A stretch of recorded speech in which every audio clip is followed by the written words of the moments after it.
Our gospel today comes from Luke chapter 13. At that very hour, some Pharisees came and said to Jesus, "Get away from here, for Herod wants to kill you." Jesus said to them, "Go and tell that fox for me. Listen, I am casting out demons and performing cures today and tomorrow, and on the third day I finish my work. Yet today, tomorrow, and the next day I must be on my way, because it is impossible for a prophet to be killed outside of Jerusalem. Jerusalem, Jerusalem, in the city that kills the prophets and stones those who are sent to it. How often have I desired to gather your children together as a hen gathers her brood under her wings, and you are not willing. See, your house is left to you, and I tell you, you will not see me until the time comes when you say, 'Blessed is the one who comes in the name of the Lord.'" The Gospel of the Lord. Praise to you, O Christ. You may be seated.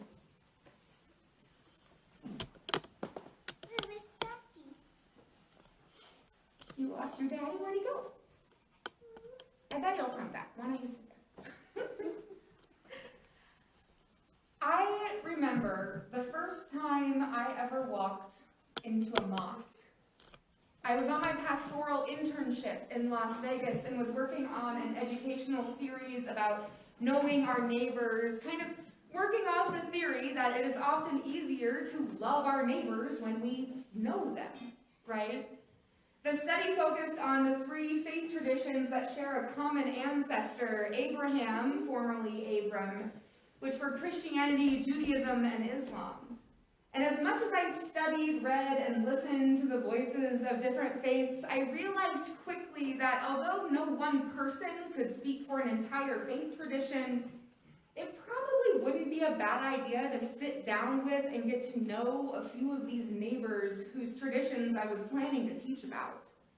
And so I reached out to those whose story I was telling. I called the synagogue and set up a time to meet with the rabbi. I had coffee with a Catholic priest I had met at an interfaith gathering, and we laughed about the common lectionary, and I think that next week was going to be something about demons, and we were able to commiserate together. And then I was also invited to a mosque in North Las Vegas to meet with the imam. Each of these meetings had me feeling nervous beforehand. Meeting with strangers in general is always a little nerve-wracking, but meeting with strangers to talk about faith stuff was not something I was used to, especially as a little fledgling intern pastor. As I got to the parking lot of an unfamiliar suburb for my first meeting, I felt my nerves start to act up. My first meeting with Imam Fatim was at his masjid, the mosque that he served and worked at, and I had never been inside one before. My anxiety started whirling around in my head. What if I said the wrong thing? What if I did the wrong thing? I wasn't wearing a headscarf, should I be? My hair at the time was bright pink. It was right after Easter. And so even as I debated, turning around, as I stumbled, trying to even just figure out the gate to enter the courtyard, let alone the building, trying to find a door that was open for me to come in, somehow I found the resolve within myself to just keep going. It was important to me, not just for the study I was working on, but for me to truly walk the walk of loving my neighbors who were different from me. And eventually I did find the door, and I was able to walk in, and it felt a lot like a community center. There were some classrooms, some spaces I could already see where the food pantry was, and it appeared to be empty of people.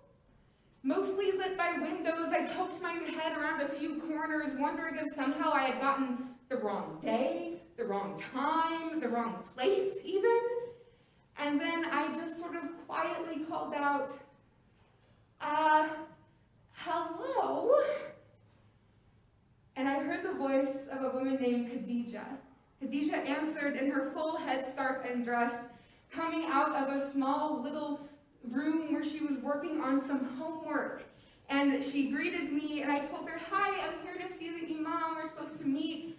And immediately she starts laughing and says, "He's always late, isn't he? Can I get you anything while you wait for him?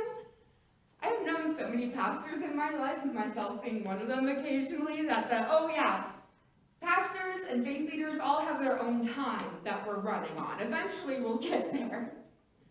While we waited, we sat and talked, asking each other questions about school and work and faith life. Shortly after, a huge group of women and children came through, and Khadijah introduced me to them as Pastor Megan. A young little girl in a headscarf came up to me and said, "I love your pink hair." I felt so welcome in that unknown place, the place I was afraid to enter, a place that I was unsure to go to. And then once the imam arrived, we sat down and he graciously answered my questions, and we started talking shop, attendance, giving, reaching out, trying to do service in the community. We talked about Jesus, we talked about Abraham, we talked about God and faith and trying to live out our faith in the world today. We talked about the gate and the fence they had around their building, about the realities of harassment and violence and vandalism they faced. And I couldn't help but think about my own nervousness and fear before hearing Khadijah's voice and her warm laughter. How even as someone resolved to know and love my neighbors, I was still guilty of that unconscious bias that creeps up most in regards to those who are different from us. But somehow, even through my own anxiety, my own biases, the resolve, the strength that God gave me to hear Christ calling to know and love our neighbors guided me into these new connections and new understandings of our siblings with Abraham. So now whenever I hear our Genesis reading from today, I think of God telling Abram, "Do not be afraid, I am your shield." God's promise to give him more descendants than can be counted in the stars. I think of God's resolve, God's promise to Abram, that even in the midst of Abram's doubts and questions, that resolve could not be surrendered. That from Abram, his two sons, Ishmael and Isaac, became fathers of two very different traditions. And even when the world resolves to separate us, to create prejudice amongst us, to disconnect us from our siblings and even from our relationship with God, it was a reminder to me that we are all still connected through God's determination to reconcile all of creation back to God. When Abraham does die in Genesis chapter 25, both brothers who haven't seen each other in years come together to bury their father. Sometimes in the midst of all the chaos, heartbreak, and violence in the world, as I work myself to grow from my own unconscious biases, as I seek to follow Jesus as his disciple in loving my neighbor, I wish we didn't need so much resolve, so much determination, so much strength sometimes. Listening to our psalm today, Psalm 27, I wish the people of Ukraine didn't need that psalm. You know what I mean? I wish I had the magic button to stop it all the Islamophobia and white supremacy and trans antagonism and ableism and misogyny and homophobia and xenophobia. And why is there just so many of these, right? Why are there so many ways in which evil and bias and heartbreak and greed seep in to our world? I wish I had a button that could stop war, that could stop power-seeking, life-uncaring kinds of people who continue to bring violence into the world. I wish I could give a 5-step plan on how to fix it all. Wouldn't that be nice? I'd probably get to have a TED Talk. That would be cool, though.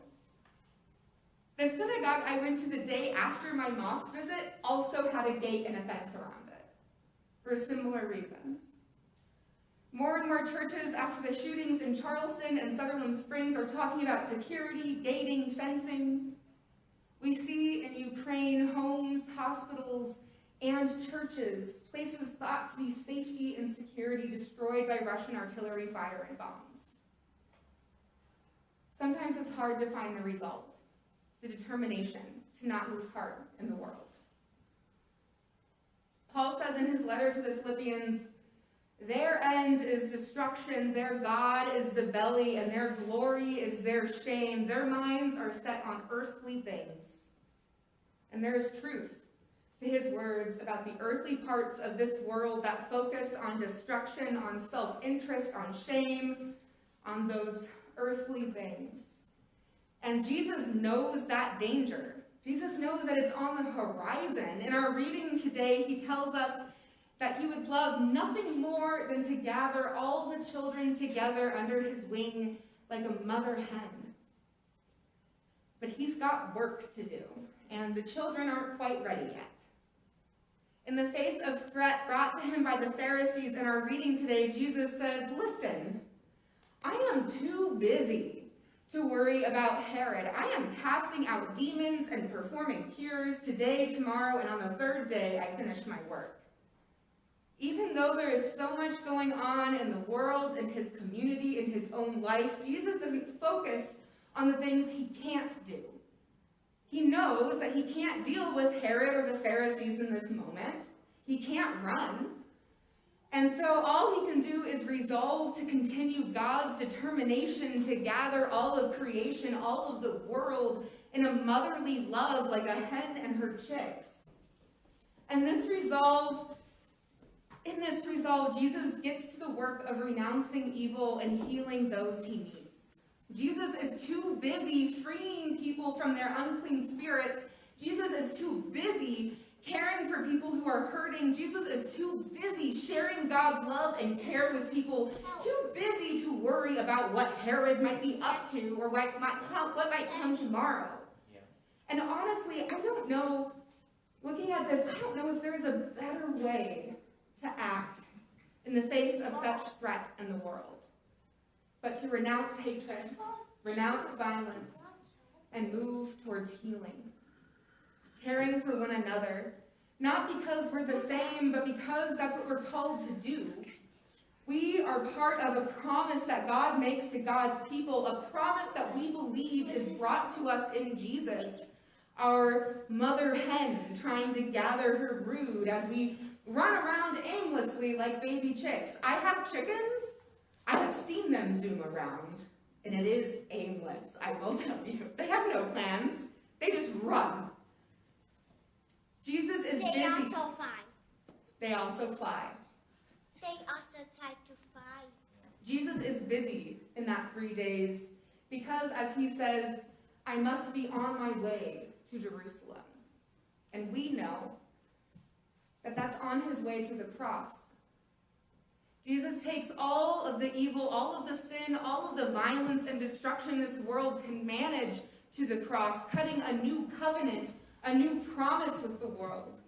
And on the third day, he finishes his work in his resurrection, bringing forgiveness and love and grace and salvation for the entire world, for you and for me, for all the broken people in broken places. A promise of hope and strength. So that when we struggle to find our own resolve, when we struggle to find our own determination, it's through Christ's strength, it's through God's determination that we too can stand firm in the Lord. Standing firm in the love that Christ has for us, the promise that God has for the world, so that we can stand firm and in the face of threat, in the face of hatred, in the face of fear or violence, we too can tell that fox that seeks to divide us and instill fear that, listen, we are too busy. We've got too much to do to let you have power over us. We too can cast out demons.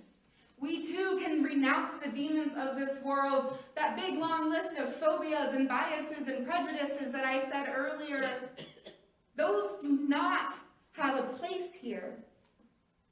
Those blind us to the promise of God. We too can perform those cures today and tomorrow. We too, as little aimless baby chicks gathered under Jesus' wing, can provide healing and care and compassion for those who have been hurt.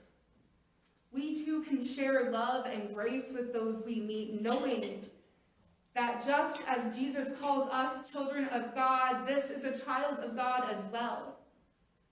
So that whatever we might be going through, whatever the world or our country or our community might be experiencing, we can find hope and resolve in hearing God's words to Abram. Do not be afraid. Thanks be to God. Amen. Amen.